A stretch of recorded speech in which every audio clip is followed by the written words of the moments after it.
إياك نعبد وإياك نستعين اهدنا الصراط المستقيم صراط الذين أنعمت عليهم غير المغضوب عليهم ولا الضالين.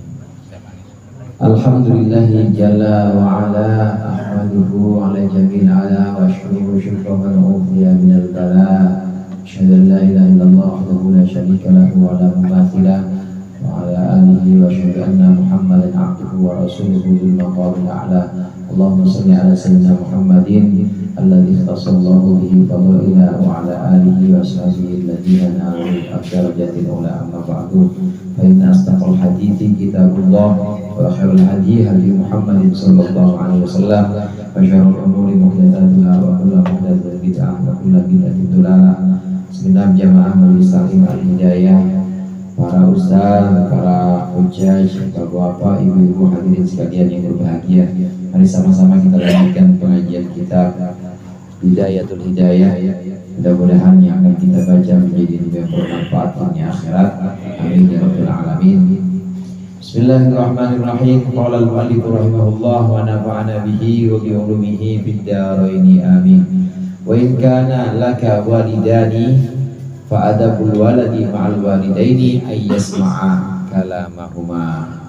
Wa in kana laka walidani, dan jikalau ada bagimu dua orang tua, fa adabul waladi, maka adab seorang anak ma'al walidaini, bersama kedua orang tuanya, ay yasma'a kalamahuma, dia mendengarkan omongan dua orang tua, wa yaquma liqiyamihima, dan dia berdiri karena berdirinya kedua orang tua, wa yamtathila amrahuma, dan dia melaksanakan perintahnya dua orang tua, wala yamshiya amamahuma, dan dia tidak berjalan di depan kedua orang tua. Kalau kita sudah bahas tentang adab kita bersama Allah, di mana kita tahu bahwa Allah lah yang senantiasa mengawasi kita. Kalau CCTV mungkin bisa mati, mungkin memorinya bisa penuh, tapi kalau Allah maha melihat, Allah maha hidup mengawasi kita, maka harus yakin bahwa kita senantiasa diawasi dan menjaga adab kita, karena Allah mengawasi kita terus. Kemudian adab kita sebagai orang alim, kita sudah belajar juga, seorang alim tidak boleh malu berkata saya nggak tahu. Jangan semuanya pengen dijawab aja, kayaknya ini ngaji apa ini yang adu kepinteran, mentang-mentang ustaz bisa jawab semua, nggak boleh. Itu adabnya orang alim diantaranya. Kemudian juga kita tahu adabnya seorang murid terhadap gurunya. Maka seorang murid jika di hadapan guru, maka dia tidak boleh banyak bicara. Nanyalah kalau memang perlu, nanya yang memang penting buat dia. Nggak usah nanya gimana bini guru, nah bini gua nanyain apa yang lu nanyain gua, jangan. Jadi yang penting-penting. Nah, berikut ini yang akan kita bahas adalah adab seorang anak terhadap orang tuanya. Ini kan pengajian anak-anak semua ya. Bapak sama ibu kan anak-anak ya. Anak-anak orang ada bintinya semua. Ada, nggak mungkin nggak ada nggak ada bintinya kan, nggak mungkin. Yang nggak ada bin sama nggak ada bintinya cuma Nabi Adam. Nabi Adam nggak ada binnya. Bintinya cuma bukan perempuan. Nah, semua kita ini pasti pernah jadi seorang anak. Adab seorang anak ada 13, Pak Ibu. Dibahas di sini secara singkat oleh Imam Ghazali, disebutkan 13 dari adab-adab anak. Yang pertama, adab seorang anak, hendaklah seorang anak mendengarkan omongan orang tuanya. Kalau orang tua lagi bicara, orang tua lagi ngomong, maka dia jangan ngomong, diem, dengerin dulu. Orang tua lagi ngomong, mau ngomongnya lagi ngomong sama dia atau ngomong sama orang lain, maka anak kudu diem dulu. Ini bapaknya lagi ngomong sama ibunya, ngobrol lagi masalah home credit. Masih ada home credit ya? Masih ini gimana Pak kalau kita ngambil ini, iya, cicilannya segini. Anak gak boleh ngomong, diem dulu. Ntar kalau udah selesai, kalau udah kelar urusannya, Pak saya mau ngomong belum bayaran di sekolah, baru gitu tuh anak gue. Jadi biarin orang tua ngomong dulu. Apalagi ngomongnya sama si anak, ngomongnya sama dia, maka dengarkan dulu pembicaraan orang tua. Jangan nyela, jangan memotong pembicaraan orang tua, dan juga jangan memotong pembicaraan kedua orang tua yang sedang bercengkrama atau sedang berdiskusi. Nggak boleh, dengerin dulu, harus mendengarkan omongan kedua orang tua. Kemudian yang kedua, seorang anak hendaknya dia berdiri ketika orang tua berdiri, lagi duduk sama-sama, lagi ngobrol sore-sore, ngobrol bahasan yang ringan. Nah, orang tuanya berdiri, udah dulu ya, baru pengen ngaji nih, ada tahlilan. Orang tuanya berdiri, maka anak ikut. Iya Pak, diri caranya. Iya Pak, hati-hati Pak, jangan lupa berkatnya tanyain. Gak apa-apa sama orang tua, yang penting waktu bapak atau ibunya diri, anak ikut diri juga. Ini ada. Ini juga berlaku untuk semua orang yang kita muliakan. Memang Rasulullah SAW pernah juga melarang. Ini satu riwayat, ada juga satu hikayat. Seorang ulama namanya Ibnu Arabi ini pernah melarang muridnya berdiri saat kedatangannya. Ketika guru datang, dia berdiri, pernah melarang, gak usah berdiri. Betul, itu dalilnya guru Pak. Guru boleh melarang murid, jangan gak usah berdiri dan duduk. Tapi murid tetap punya dalil. Murid tetap punya satu alasan bahwa memuliakan guru itu penting, diri juga. Dengan demikian dalil itu punya pegangan orang masing-masing. Setiap orang punya dalil masing-masing. Dalilnya guru memang nggak boleh minta dihormati, dan cukup saudara, cukup. Itu dalil guru. Jangan terus murid pakai dalil guru, itu kata gurunya nggak boleh, nggak bisa begitu. Jadi tetap murid pakai dalil murid. Apa itu memuliakan guru? Boleh dia berdiri. Jadi jangan asal dilarang oleh guru, kemudian murid nggak melaksanakan, nggak juga. Adab lebih didahulukan dibanding perintah. Sekali lagi saya ulang, adab lebih didahulukan dibanding perintah. Meskipun perintah guru duduk, tapi karena adab kita boleh melanggar perintah itu.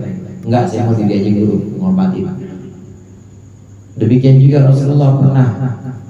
Waktu itu Rasulullah pernah menyuruh Sayyidina Abu Bakar untuk jadi imam. Waktu itu Sayyidina Abu Bakar nolak. Kan nolak perintah Nabi itu berarti. Tapi demi menjaga adab boleh. Enggak, selama masih ada engkau ya Rasulullah, saya nggak bakal jadi imam. Itu adab. Jadi adab lebih dahulukan dibanding perintah. Dan demikian juga berdiri tadi, di mana Ibnu Arabi melarang muridnya, itu adabnya guru memang jangan minta dihormati, tapi adabnya murid tetap dia boleh berdiri. Adab lebih dahulukan dibanding perintah atau dibanding larangan. Gurunya melarang berdiri, tapi sebagai seorang murid punya dalil sendiri bahwa dia harus berdiri ketika kedatangan guru, maka itu boleh, dan itu yang bagus. Adab lebih didahulukan dibanding perintah atau dibandingkan larangan. Ini berdirinya, ini masing-masing pegangannya dalil untuk masing-masing orang. Ada contoh lain saudara, ada dalil atiullaha wa atiur rasul wa ulil amri minkum, Al-Quran. Itu ayat Al-Quran, taatilah Allah, taatilah Rasulnya Nabi Muhammad, dan taatilah pemegang urusan di antara kalian. Pemegang urusan ya PRT hadir ya, PRT Junet ya, pemegang urusan. Nanti atasannya RW lagi absen nih, atasannya lagi lurah, pemegang urusan. Taatilah Allah, taatilah Rasulnya, dan pemerintah ulama. Ini dalil pegangan buat rakyat, dalil pegangan buat warga. Warga pegangan dalil ini, dalil atiullah wa atiur Rasul. Nah, sedangkan pemerintah ini harus pegang dalil lain. Gak boleh pemerintah pakai dalil ini. Pemerintah pegang dalilnya mana? La ta'ata li makhluqin fi ma'siyatil khaliq. Hadis. Gak wajib taat kalian kepadaku selama aku maksiat kepada Allah. Jangan dibalik. Waktu disuruh taat sama Pak RT suruh kerja bakti, dia pakai dalil nggak wajib taat saya, orang ini bukan perintah Allah Pak, nggak bisa begitu, masing-masing.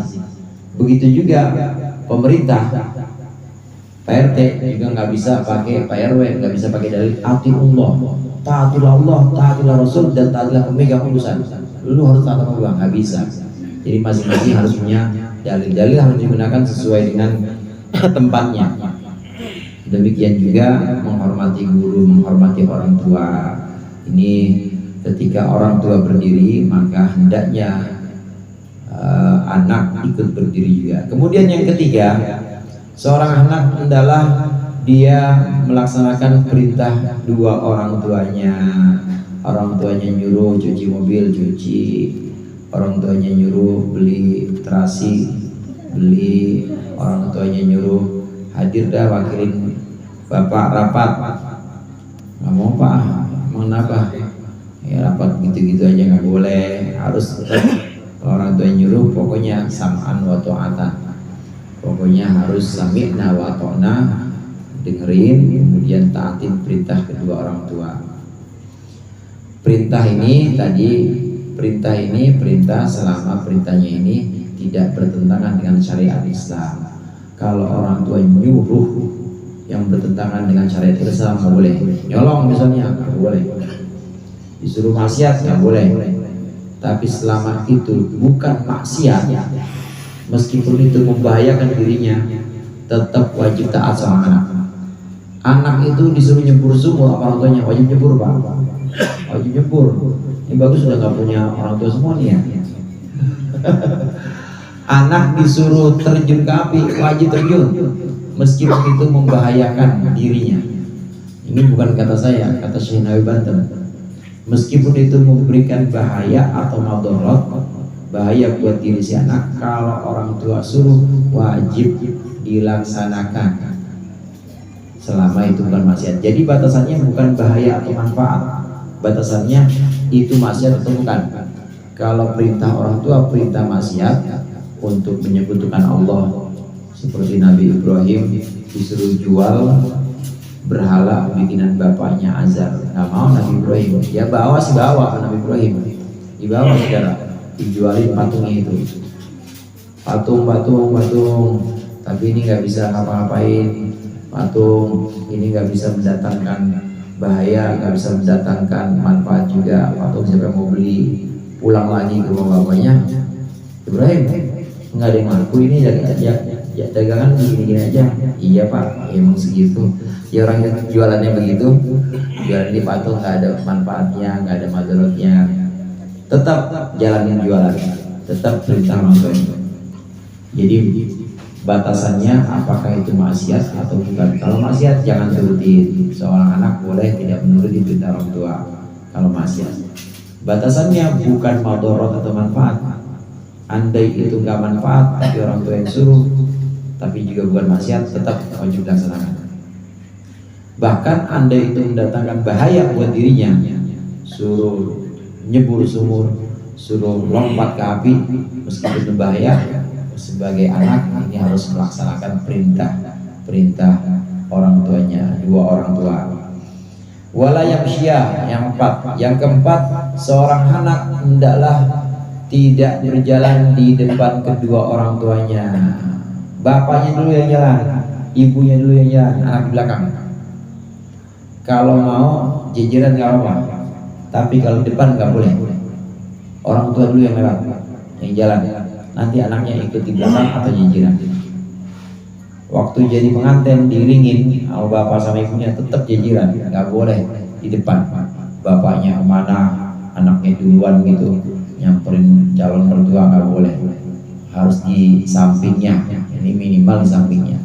Bagus lagi kalau di belakangnya. Belakangin kan, kalau orang tuanya bilang kagak jadi kawin kan repot, nggak jadi beneran itu. Jadi jalannya seorang anak ini tidak boleh di depan orang tuanya, nggak boleh, harus di belakang. Ibunya dulu yang jalan, bapaknya dulu yang jalan, nanti anak ikut di belakangnya. Ini 4 adab, dan ada masih beberapa adab lain. Ini bisa kita amalkan untuk kita yang masih punya kedua orang tua. Ya orang tua diri kita ikut diri, orang tua ngomongnya kita dengerin, perintah-perintahnya yang kita laksanakan. Saat berjalan kita ada di belakang orang tua atau minimal jejeran sama orang tua kalau kita masih punya orang tua. Kalau udah gak ada Pak, maka anak kita latih buat adab ini. Anak kita kalau nyuruh kira-kira susah, disuruh nyontoin. Bapak datang ajak anak ke rumah orang tua atau ke rumah guru, pokoknya orang yang dihormati dan orang yang dianggap lebih tua dibanding bapak dan ibu. Nanti contohin di situ bagaimana bapak dan ibu hormat kepada orang tua itu. Nanti anak akan ikutin, dia pasti akan ikutin. Gimana cara kita mendengarkan orang tua waktu ngomong, kita tundukkan kepala kita dengerin omongannya agak miring, tundukkan kepala kita sampai selesai baru kita tanggapin. Anak melihat kebiasaan itu nanti akan nurun pada kita. Ini dengan mencontohkan ini lebih pas atau lebih kuat asarnya, lebih kuat bekasnya untuk anak. Lisanul hal afdalu min lisanil maqal. Bahasa tubuh itu lebih kuat dibanding bahasa ucap. Bahasa tubuh, kata tubuhnya, ini cara hormat begini, ini cara jalan begini, itu lebih kuat dibanding bahasa lisan yang ada contohnya. Ngomong dong, hormat, lu jadi anak kudu hormat sama orang tua. Dah taunya yang ngomong begitu sama mertuanya aja gak hormat, gak bisa. Yang ngomong begitu sama orang tuanya juga ngomongnya kenceng, gak bisa. Tapi nyontohin dengan cara mencontohkan, maka insya Allah anak-anak kita ini bisa punya adab, bisa meneladani kita karena ada contohnya. Wala yarfa'a sawtahu fawqa aswatihima wallahu a'lam bishawab. Mudah-mudahan bermanfaat. Lebih kurangnya mohon maaf. Wallahu muwaffiq ila aqwamit thoriq. Wassalamualaikum warahmatullahi wabarakatuh.